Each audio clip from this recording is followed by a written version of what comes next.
Alright, so if your Steam game keeps crashing right after launch, here's a quick checklist to fix it.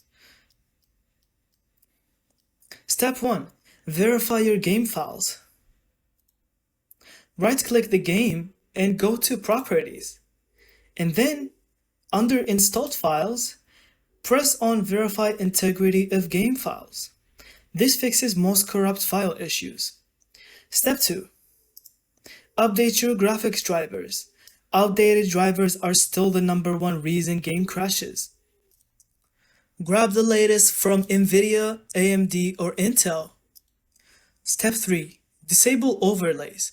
Steam overlay or Discord overlay or even GeForce Experience can sometimes conflict and cause instant crashes. Step 4. Check for background apps, antivirus, RGB software, or overclocking tools that can mess with games. Try running the game with few apps open as possible. Step 5. If nothing works, run the game as administrator. Go to the game and then click on it, right-click, and then run as administrator.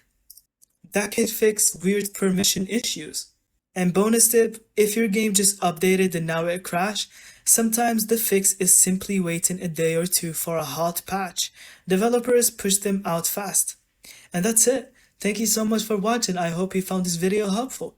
Don't forget to leave us your thoughts in the comments.